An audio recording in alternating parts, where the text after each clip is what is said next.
Nah, setelah itu kan lulus dari UIN, kemudian dari UGM, dan mengejar cita-cita ke Prancis. Nah, itu gimana, Mas? Apakah langsung, oh ini ada beasiswa perjuangan mendapat beasiswa waktu itu gimana?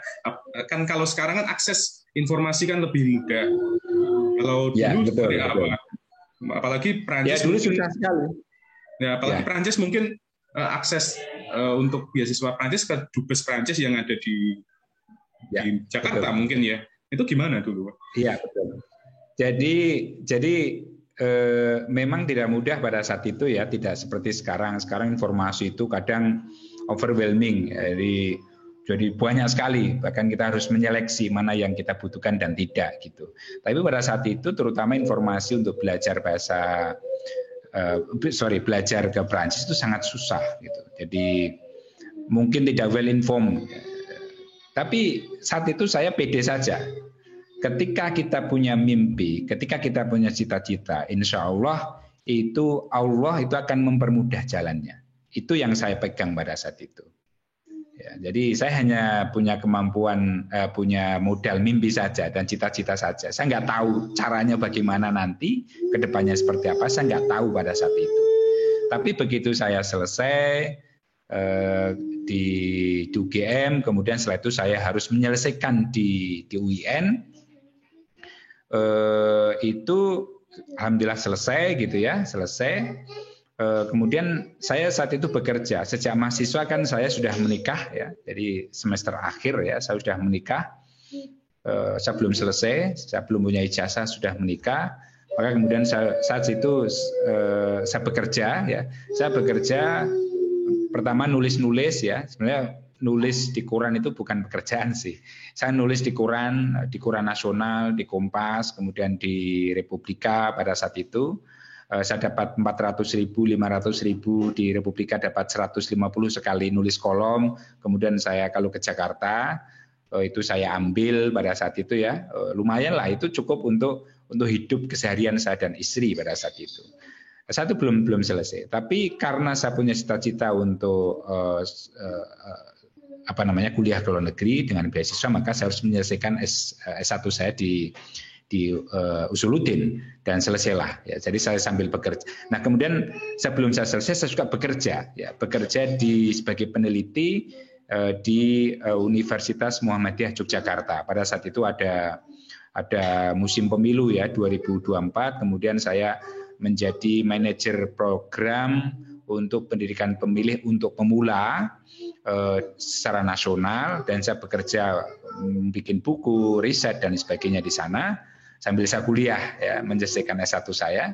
Kemudian setelah itu saya juga menjadi redaktur pelaksana di majalah Gerbang untuk SMP dan SMA, kerjasama dengan pendidikan nasional Kemendikbud pada saat itu. Dan itu mungkin teman-teman yang di SMP dan SMA itu pernah membaca majalah Gerbang, dan disitulah saya yang memimpin di tingkat redaksi eksekutifnya gitu.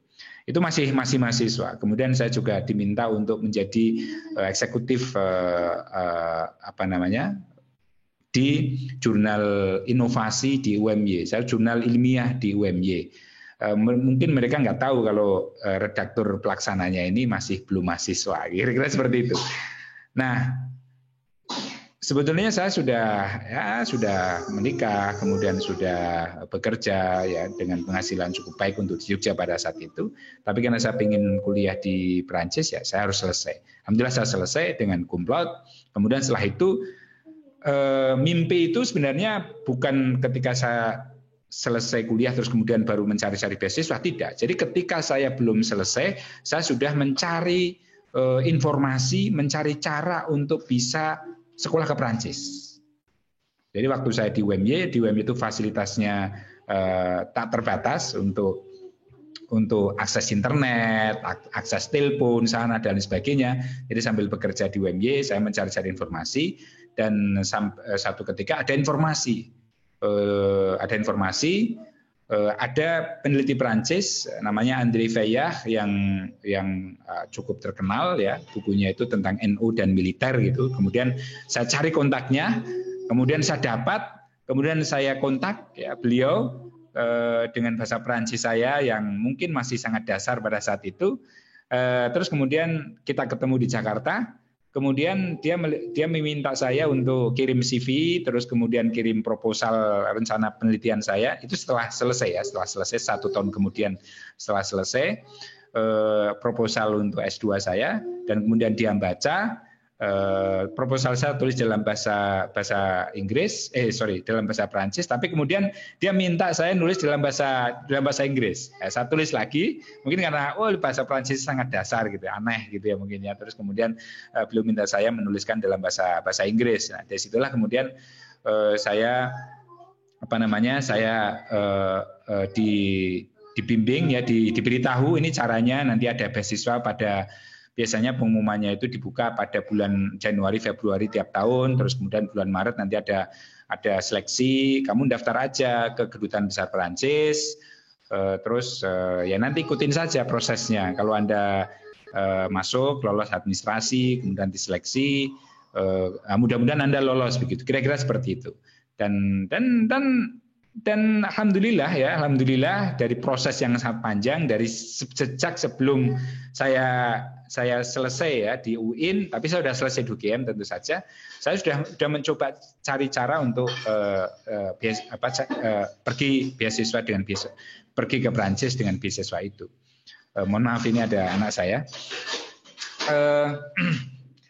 Dan itu yang jadi mimpi-mimpi, cita-cita saya yang dulu saya tidak tahu caranya bagaimana, tiba-tiba dibukakan jalan.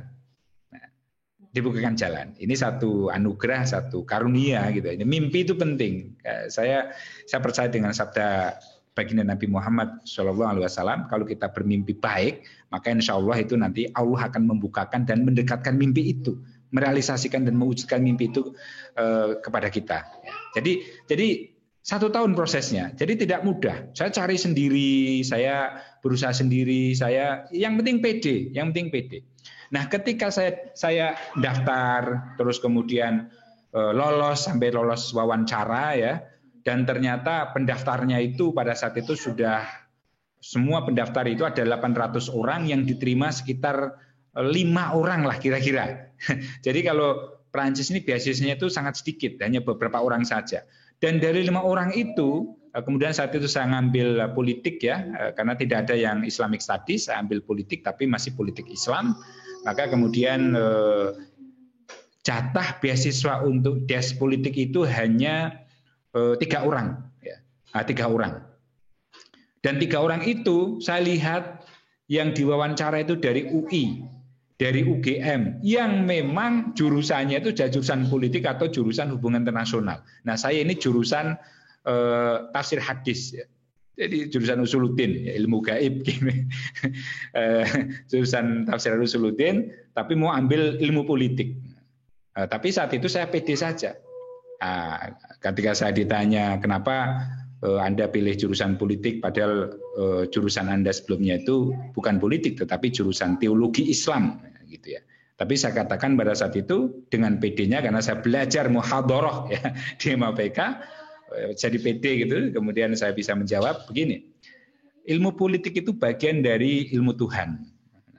Jadi karena saya tidak perlu belajar politik seperti yang lain-lain di UI UGM, tetapi saya ketika belajar ilmu teologi itu juga sekaligus belajar ilmu politik. Karena ilmu politik itu bagian dari ilmu teologi. Nah, kira-kira seperti itu.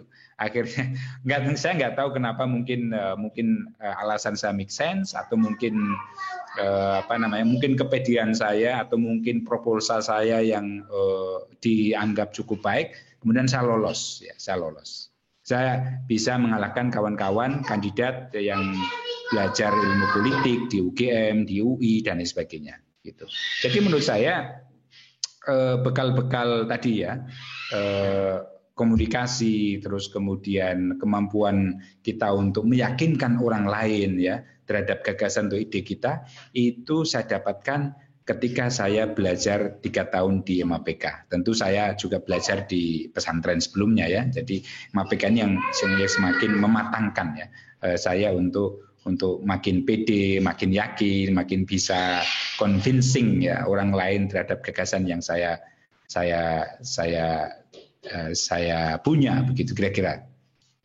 Ya memang tidak mudah. Sekarang teman-teman saya kira lebih mudah, banyak informasi, apalagi banyak alumni sekarang yang sudah kuliah di mana-mana. Ada banyak beasiswa juga, ada beasiswa dari Kementerian Agama, ke LPDP dan sebagainya. Saya kira itu satu kesempatan yang tidak bisa dikesampingkan. Dan saya kira satu-satunya cara untuk meraih kesempatan itu ya belajarlah bahasa asing dengan baik.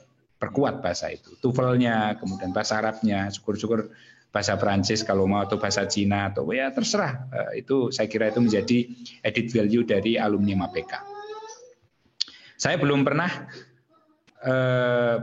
pernah dapat beasiswa dari pemerintah, malah saya pingin sekali. Jadi dari pemerintah Indonesia saya malah belum pernah. Jadi malah pemerintah asing terus nih yang memberikan beasiswa saya gitu.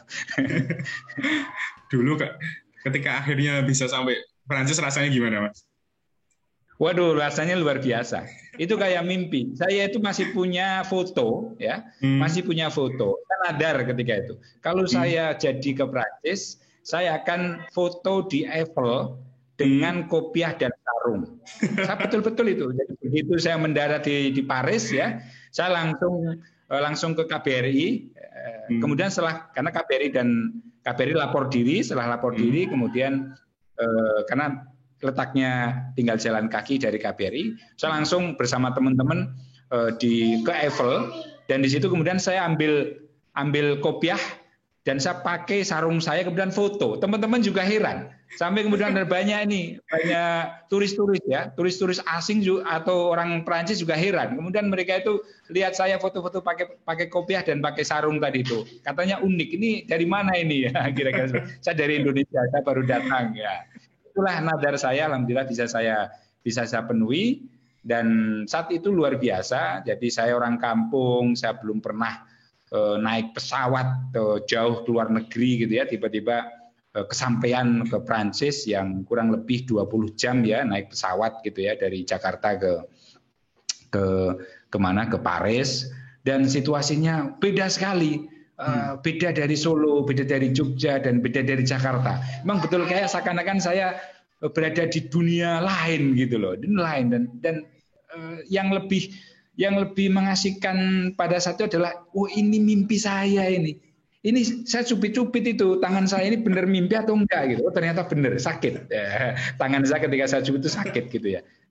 Itulah kira-kira yang saya alami pada saat itu, luar biasa. Jadi pengalaman luar biasa. Dari perjuangan, dari mimpi yang bukan 1-2 hari, kemudian 1 bulan, tapi tahunan gitu. Yang saya konsisten terus, saya pelan-pelan saya coba buka jalannya, cari tahu, dan alhamdulillah ketemu. Dan 1 September tahun 2006 itulah saya pertama kali menginjakan kaki di Paris. Masih hafal itu. Masih hafal. Iya. Itu kenangan yang akan bekas sekali ya, sampai meninggal mungkin ya. Iya, saya kira itu pengalaman yang tak terlupakan lah, itu tak terlupakan. Tapi tentu saja ya kita harus intinya adalah harus berani, bercita-cita, bermimpi, jangan pernah mengeluh ya. Hidup itu pasti punya tantangan. Mimpi itu sesuatu yang abstrak, dan kita perlu merealisasikan itu, mewujudkan itu, meskipun tantangannya, godaannya itu juga tidak mudah. Semakin kita bermimpi tinggi, bercita-cita tinggi, dan itu baik, tentu godaan tantangan itu juga semakin tinggi. Tetapi never give up, jangan pernah menyerah, ya. Wala tayasu, ya. Jadi yakinlah bahwa Allah itu akan memberikan kemudahan, rahmat kepada kita yang punya cita-cita, punya mimpi yang baik ya, gitu. Oke, Mas. Setelah lulus S2 kemudian sempat balik ke Indonesia ya, Mas. Sempat mengabdi di beberapa lembaga juga di Indonesia, dan kemudian akhirnya balik lagi ke Prancis ya. Ya, ke Prancis ya. Jadi 2006 sampai 2008 saya S2 selesai. S2 itu tidak harusnya 2 tahun, tetapi saya cuma mungkin 1,5 berapa bulan gitulah, 1 tahun sekian bulan gitu, jadi cukup cepat begitu. Terus kemudian saat itu saya pernah juga jadi bekerja di KBRI Prancis ya, jadi staf bidang politik ya, di situ saya terus mengasah kemampuan politik internasional saya gitu ya, langsung pengalaman juga di kedutaan besar saya pernah sambil kuliah juga. Terus kemudian tahun 2012 saya pulang ke Indonesia, di situ saya pingin balik lagi ke Prancis gitu ya, saya nggak tahu juga caranya seperti apa.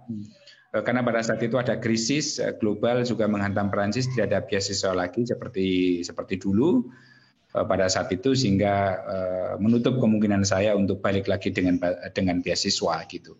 Tapi di Jakarta, saya tinggal di Jakarta, kemudian di situ saya aktif ya di berbagai kegiatan secara sosial maupun profesional.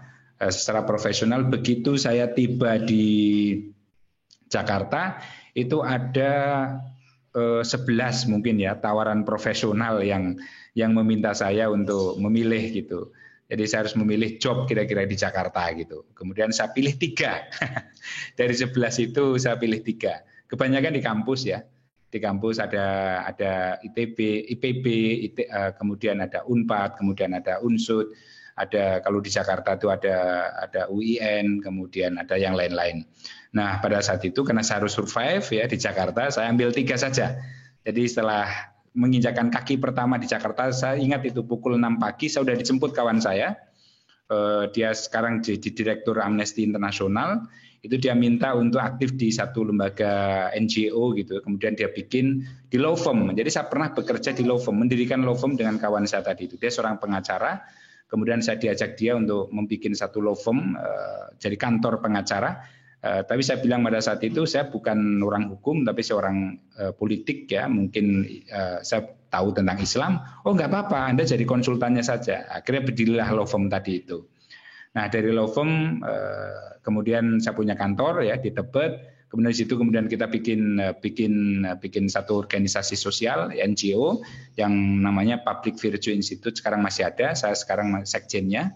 Sekjen Public Virtue Institute. Terus kemudian saya pada saat itu membantu kawan saya itu mendirikan change.org, petisi online ya, org gitu yang mungkin sekarang cukup familiar di Indonesia. Jadi kalau ada petisi-petisi, ada protes-protes itu menggunakan platform itu. Nah, itulah saya saat itu yang awal-awal ya membantu kawan saya untuk mendirikan platform petisi online change.org tadi itu.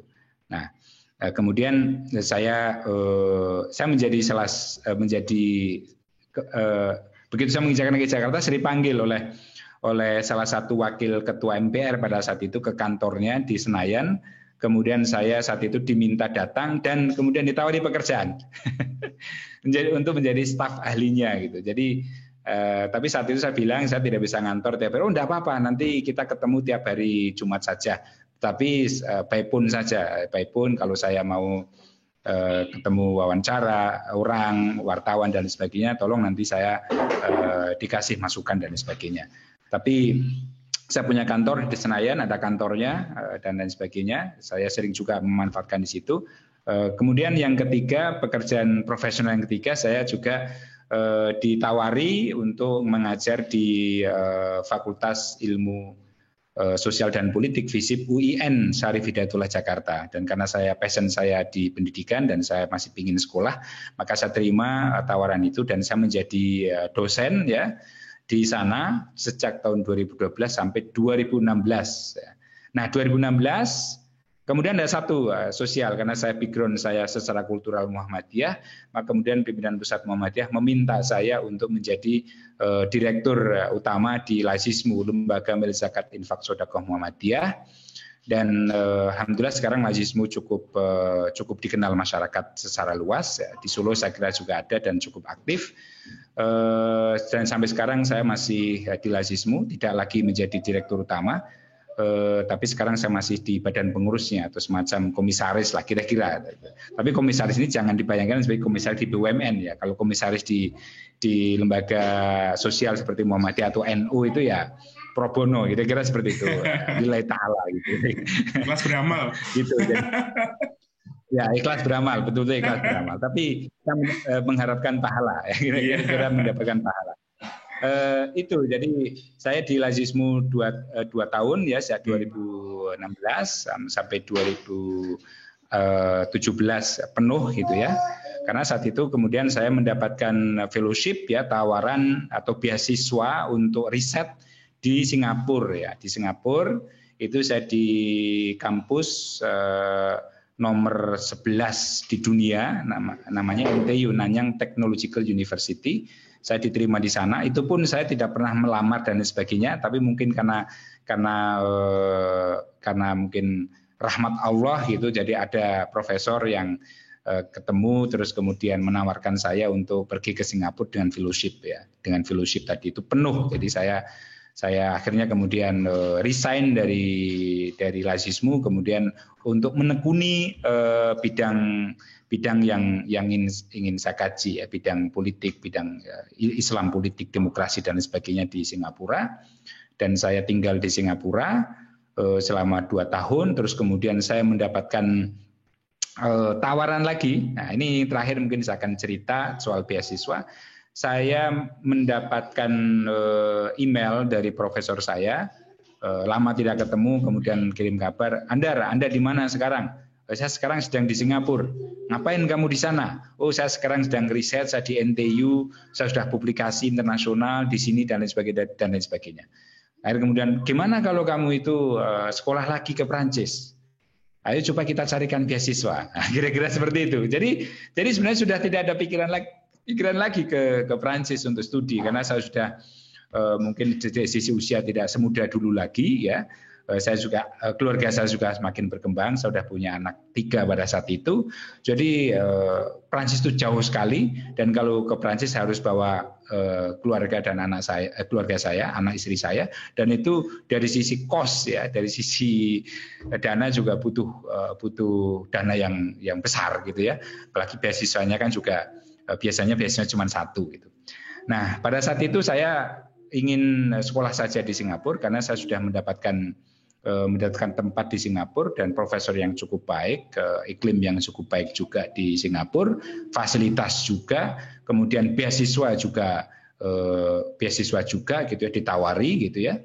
Tapi kemudian Prancis ini mungkin karena sudah takdir gitu, kemudian tidak bisa saya kesampingkan. Akhirnya saya tiba di Prancis. Nah, terus terang saja sebetulnya pada saat itu saya tidak kebayang. Anak istri saya juga tampaknya enak di Jakarta, istri saya apalagi punya aktivitas di Jakarta. Jadi cukuplah di Singapura saja gitu. Tapi tahun 2018 saya diminta untuk apply beasiswa karena ada beasiswa internasional yang seleksinya di Paris ya. Kalau dulu waktu S2 saya mendapatkan beasiswa dari pemerintah Prancis, itu seleksinya di Jakarta. Nah, tapi kalau ini seleksinya langsung Paris, gitu. Jadi bersama-sama dengan kandidat-kandidat dari negara-negara lain. Nah, saya diminta untuk apply beasiswa, tapi karena saya tidak tertarik, kemudian ketika deadline sudah habis, kemudian saya tidak apply, ya, tidak memasukkan berkas kandidat, karena saya udah nggak kepikiran Prancis, gitu kira-kira. Tapi karena begitu deadline 3 hari, deadline itu ternyata aplikasi saya tidak diterima, kemudian saya ditelepon itu. Yang nelpon saya itu atase pendidikan Prancis di Jakarta, gitu. Dia telepon dengan bahasa Prancis, halo saya atase sedang bertugas di Jakarta, saya dengar dari profesor ini Anda ingin melamar beasiswa dari beasiswa excellence dari Kementerian Luar Negeri Prancis yang seleksinya ada di Paris. Kalau Anda memang benar-benar berniat ingin melamar, saya tunggu lamarannya besok. Waduh, akhirnya saya bikin lamaran. Ya intinya saya orang Jawa ya, menolak tapi cara halus kira-kira seperti itu gitu. Halus, saya sebenarnya nggak bisa nolak, ya. Seorang Jawa nggak bisa nolak, tapi ya penolakan saya halus. Oke lah, saya kirim lamaran. Ketika nanti sudah kirim lamaran kan belum tentu juga diterima, kira-kira seperti itu. lagian ini juga seleksinya internasional, kayaknya juga nggak lolos lah, kira-kira seperti itu. Saya agak pesimis ya, bukan pesimis ya, I don't care lah dengan itu. Tapi kemudian saya sudah nggak mikir itu. Tapi kemudian sebulan kemudian saya ditelepon dari sama kepala kepala pendidikan ya, atase pendidikan Prancis di Jakarta tadi itu, dan mengucapkan selamat bahwa kandidasi Anda diterima di Paris gitu. Jadi Anda tahun ini, saat itu tahun 2018 itu ditunggu di Paris untuk melanjutkan S3 di Paris ya, di Prancis ya, pada saat itu. Waduh, saya bingung lagi. Saya sebenarnya sudah mau menolak, tapi kok ini diterima, kira-kira seperti itu. Nah, tapi kemudian saya tanya, saya ingin berdalih lagi ya, dengan cara apa ya saya ingin menolak itu. Kemudian saya tanya, beasiswanya berapa? Oh, beasiswanya sekian. Cuman 1 orang. Waduh, saya nggak bisa ini. Kalau saya harus ke Prancis, saya udah punya anak 3, istri 1, saya harus bawa ke sana lama 3 tahun minimal. Jadi saya harus bawa keluarga saya ke sana. Kalau dengan biasa seperti itu, saya nggak akan bisa. Kemudian saya minta penangguhan 1 tahun kemudian, dan itu sangat langka. Mungkin kasusnya itu spesial gitu. Akhirnya ditangguhkan. Oke, setelah dirundingkan penangguhan beasiswa Anda diterima, jadi Anda bisa datang ke Prancis tahun 2019. Nah, sebenarnya itu alasan saya sebenarnya untuk ngolor-ngolor waktu gitu loh. Kalau memang tidak bisa ditangguhkan, ya udah Anda tidak jadi gitu ya, Anda batal mendapatkan beasiswa ini, kan saya alhamdulillah gitu. Jadi tidak katakanlah itu tidak hurting profesor saya. Ya orang Jawa ini, saya orang Jawa betul itu. Tapi ternyata tidak bisa, dan ya memang udah takdir. Kemudian tahun 2019 saya selesai di Singapura ya. Singapura dengan berat hati, ini kata profesor saya, 5 kali saya menghadap profesor saya di Singapura itu nggak terima gitu. Anda ini gimana, udah enak di Singapura, kita punya program gini, tapi kenapa Anda ke Prancis? Ya, kira-kira seperti itu. Tapi profesor saya cukup baik dan mengerti, akhirnya kemudian melepaskan saya ke Paris. Nah, tahun 2019 itulah saya baru ke Paris lagi, ke Prancis lagi. Saya tidak di Paris, tapi karena profesor saya pindah ke Lyon gitu ya, kemudian saya sekarang berada di Lyon dan di kampus yang cukup prestisius di Prancis ya. Mungkin kalau Anda tahu sistem pendidikan Prancis itu bisa memahami. Saya masuk di École Normale Supérieure, ini satu kampus elit di Prancis ya. The best-nya lah ya, the best di Prancis. Karena di Prancis itu ada sistem berbeda ya, di kampus itu ada sistem ekol dengan sistem universitas. Nah, kalau Anda diterima di sistem Grande d'École namanya, maka Anda termasuk orang-orang yang menurut orang Prancis nanti kalau lulus itu lebih mudah ya bekerja, dan gaji Anda lebih tinggi daripada lulusan universitas, kira-kira seperti itu. Dan kalau di universitas, setiap lulusan SMA itu pada prinsipnya boleh ya memilih untuk studi apapun di universitas ya, tinggal memilih apa sesuai dengan minat dan bakat, tanpa ada tes masuk seperti UMPTN atau SPPMTN lah atau apa sekarang itu. Tapi kalau Anda ingin masuk di Grande d'École, itu Anda harus seleksi, harus konkur nasional atau harus seleksi nasional seperti UMPTN yang sangat berat ya. Jadi yang diterima itu sangat sedikit, kampusnya sangat kecil tapi sangat bonafit dan presisius. Jadi pemikir-pemikir, ilmuwan, politisi Prancis, manajer-manajer, kelas-kelas manajer itu hampir ya 100% itu berasal dari apa yang disebut dengan Grande d'École. Dan alhamdulillah saya diterima di Grande d'École seperti master saya. Jadi kalau dulu saya mencita-citakan masuk Universitas Sorbonne, dan saya diterima di Sorbonne, tapi pada saat yang sama saya juga diterima di Grande d'École namanya EHES ya, di École des Hautes Études d'Action Sociale. Itu sangat khusus untuk ilmu sosial dan sangat prestis gitu. Kemudian saya di saat itu saya juga bingung, cita-cita saya masuk Sorbonne, tapi ini diterima juga di Grande d'École. Kemudian oleh Kedutaan Besar Prancis pada saat itu di Jakarta, udah kamu nggak tahu ya gitu. Akhirnya diberitahu udah kamu sudah benar tuh pilih di IHES. Nah, kira-kira seperti itu. Jadi saya masuklah IHES, tidak lagi masuk ke Sorbonne University. Tapi ini sistem Prancis ya. Kalau di Indonesia orang taunya Sorbonne. Bahkan sampai sekarang, oh itu Mas Andar yang sedang kuliah di Sorbonne, di Sorbonne. Kira-kira seperti itu. Jadi orang taunya itu saya kuliah di Paris di Sorbonne. Padahal di Grand École. Tapi di Indonesia yang dikenal ya di Sorbonne tadi itu. Jadi sistemnya ini yang membeda, yang berubah dan berbeda ya dengan di Indonesia. Kira-kira itu. Jadi ya mungkin dari cerita saya bisa diambil bahwa apa yang saya lakukan sampai sekarang ini itu tidak bisa dilepaskan dari pengalaman saya di MAPK dan pengalaman saya di pesantren dan pengalaman saya bergaul dengan ustadz, dengan kawan-kawan, kakak kelas, kawan sangkatan dan adik-adik kelas di MAPK gitu. Ya, cerita yang sangat menginspiratif ya. Perjuangannya mendapatkan beasiswa, pilihan-pilihan susahnya dan lain-lain. Dan ini kan Mas Andar tinggal lulus ya Mas, tinggal nggak lama lagi lulus kan Mas? Saya baru 2019 kan itu terdaftar ya di S3 ini, jadi 2 tahun pas. Nah ini menginjak tahun ketiga September nanti, ini masuk ke tahun ketiga, tahun terakhir. Dan alhamdulillah selama 2 tahun ini sesuai dengan schedule. Jadi selama 2 tahun ini kerjaan saya itu hanya membaca, berpikir gimana caranya bisa nulis disertasi. Jadi selama 2 tahun ini saya baru bisa bikin kerangka atau plan.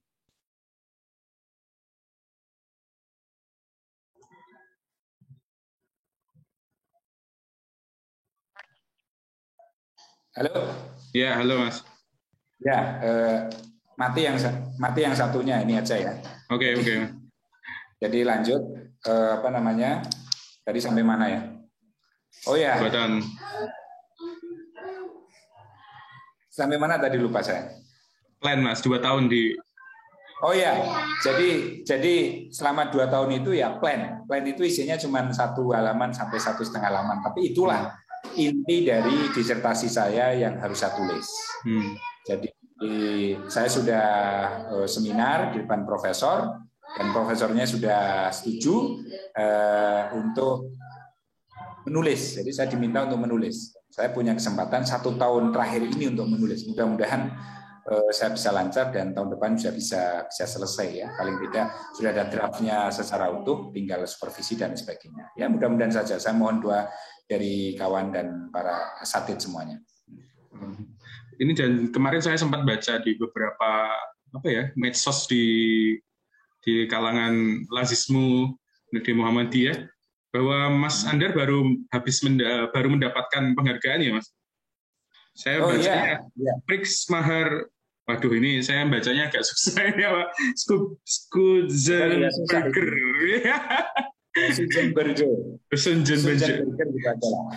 Susan Berger 2021 dengan disertasi Mas Andar ya. Selamat Mas, saya ikut mengucapkan atas prestasi ini. Gimana Mas itu? Ya, jadi ya betul.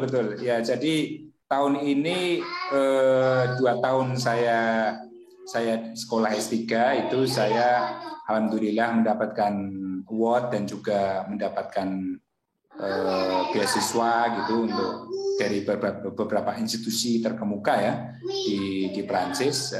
Satu adalah Prix Mahar Suzenberger. Ini satu prix itu artinya prize ya. Jadi prize ya kayak Nobel lah. Tapi ini untuk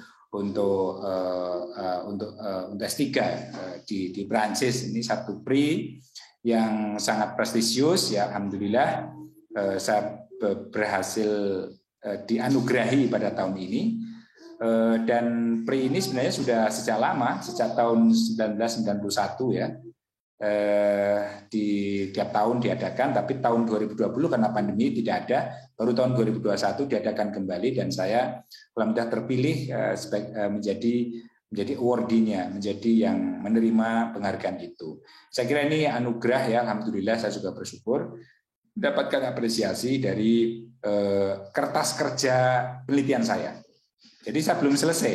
Jadi saya dikira teman-teman di Indonesia itu saya sudah selesai disertasi, saya mendapatkan PRI itu. Ini baru kertas kerja disertasi. Jadi baru kerangka itu tadi yang saya singgung di awal tadi itu. Nah, kertas kerja inilah yang kemudian dinilai oleh para ahli di Prancis, para ilmuwan di Prancis, yang promising, kira-kira itu yang menjanjikan, yang menarik, menjanjikan, yang nanti hasilnya kira-kira bisa berkontribusi bagi pengembangan ilmu pengetahuan sosial dan juga bagi pengembangan kemanusiaan di Indonesia dan di Prancis maupun lebih luas lagi. Nah, jadi saya mendapatkan itu, dan nanti saya mengundang teman-teman MAPK untuk mengikuti proses penganugerahannya. Nah, ini baru saya mendapatkan, ini COVID baru lockdown dan sekarang sudah dibuka, saya baru mendapatkan kabar akan diadakan remise du prix atau apa istilahnya, pemberian penganugerahannya ya. Acaranya itu pada tanggal 21 atau tanggal 22 September nanti. Jadi dan itu semi online ya, bagi teman-teman yang nggak bisa datang gitu atau jauh, itu bisa lewat online. Jadi saya nanti mengundang teman-teman untuk bisa hadir ikut ya di dalam penganugerahan award Mahar Susan Berger tadi itu. Saya kira mudah-mudahan bisa memotivasi kawan-kawan lain bahwa kita juga bisa ya, kita bisa berprestasi, kira-kira seperti itu. Ada satu lagi, tahun 2021 ini saya juga mendapatkan PRI atau penghargaan juga untuk kertas kerja riset saya, itu dari sebuah institut riset sangat presisius ya di Thailand, di Bangkok, namanya IRASEC. Jadi saya mendapatkan PRI itu tahun ini, dan tidak karena jauh dari IRASEC ya, kita kontak-kontak saja, terus kemudian saya mendapatkan beberapa ribu euro ya, lumayan lumayan. Dari PRI Mahar juga saya mendapatkan beberapa ribu euro. Ya alhamdulillah, rezeki anak soleh. rezeki musafir yang sedang belajar. Kira-kira seperti itu. Ya, terima kasih Mas Andar. Tak terasa sudah 3:30, hampir 1 jam lebih kita ngobrol-ngobrol. Nanti diedit aja, Iya. Nggak apa-apa, Mas. Kalau podcast ini memang kita lebih bebas untuk ngobrol apapun, jadi enak. Jadi nanti bisa jadi part 1, part 2, part 3 gitu. Ya Mas, terima kasih atas menyempatkan waktunya. Kami mendoakan supaya Mas Andar lancar studinya dan segera bisa kembali ke Indonesia dan bisa kita sharing lagi. Nanti podcastnya disiarkan di mana? Di YouTube-nya MAPK Solo, Mas. Oh gitu, oke. Nah, MAPK Solo sudah punya channel YouTube sendiri, nanti kita akan post di sana. Nanti saya kabari Mas kalau sudah tayang. Siap. Ya. Terima kasih Mas Andar atas waktunya. Wassalamualaikum warahmatullahi wabarakatuh. Waalaikumsalam warahmatullahi wabarakatuh. Oh, satu lagi Mas. Satu lagi pesan. Jadi saya